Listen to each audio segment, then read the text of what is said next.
About 3 months ago, I got this itch to replay through Xenogears, and in searching, another Eden kept on popping up.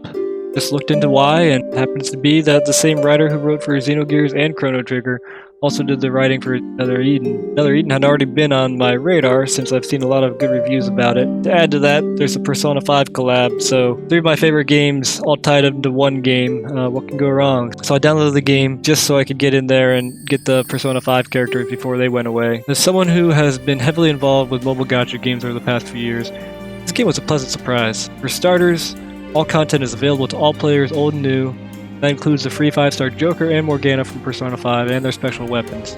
The gacha system is there, but in all honesty, it's completely optional. You can beat most of the game's content with the characters it gives for free.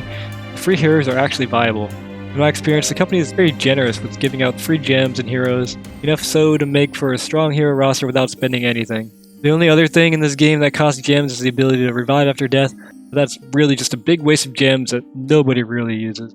The price to actually buy gems is quite high, somewhat understandably so, because this is the only way they make money, and they barely ever ask for money, when most gacha games are constantly asking you to give them money for whatever reason. Lately, the content has been added on a bi-weekly basis, which can be daunting for new players, but except for hero rate-up banners, everything will be there for you when you get to it, so the FOMO levels in this game are pretty low. Biggest breath of fresh air for me is that it's a solo-only, story-driven game. You can play this as quickly or as slow-paced as you would like, with no pressure of falling behind. For general play, there are absolutely no time gates. The only thing that require waiting are the special dungeons and some of the side quests. The story is quite good, as to be expected from Masato Kato. I typically skip any story in a gacha game, but I'm glad I paid attention to most of the main story. It can get old though, and there's no option to skip it. There's a set of side quests for practically every hero, basically 4-star and above, and you need to do them in order to unlock their full skill set. While many of them are quality stories, I wish I had the option to skip through them, and most of the time, having to do a side story makes me feel like I'm playing clicking away at that story. As for gameplay, it's mostly a fairly simple turn-based RPG, where each hero can have 3 skills equipped apart from their basic attack. It gets more advanced because you could have heroes in reserves.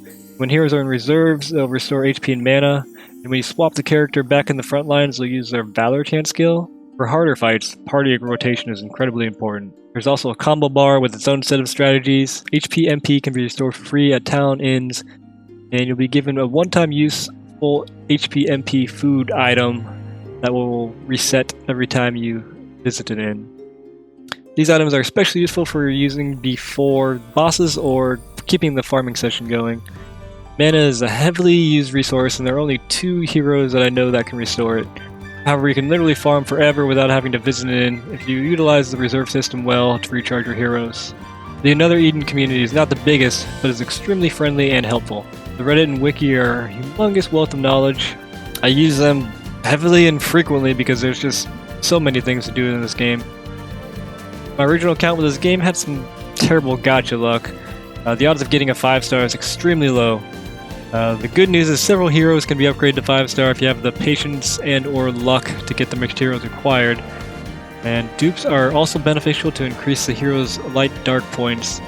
This increases the hero's power and your dungeon rewards. I rerolled until I had a more meta start, and between that and my knowledge of the game made the experience much easier.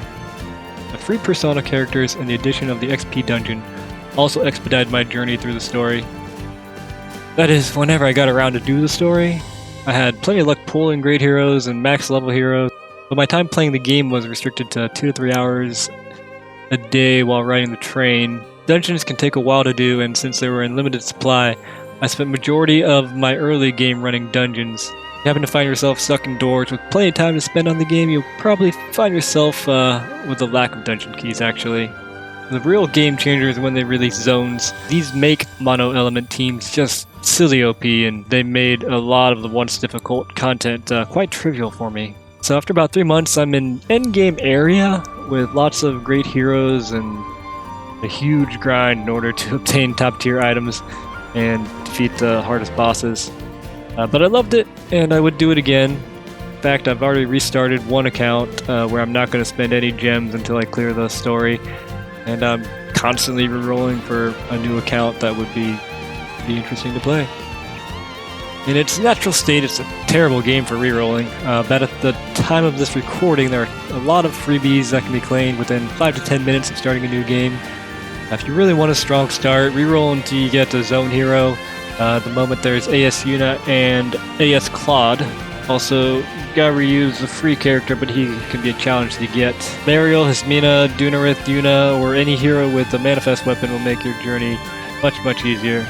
If you want a challenge, just make a start and run with it, whatever you get. So if you're looking for a single-player, story-driven RPG, you can play all day long, or just a little bit here and there with a little bit of gacha tossed in, I would recommend giving another Eden a try. I just say be warned, like many modern games, it can be quite the grind at many points, and I'm not even going to get into fiction.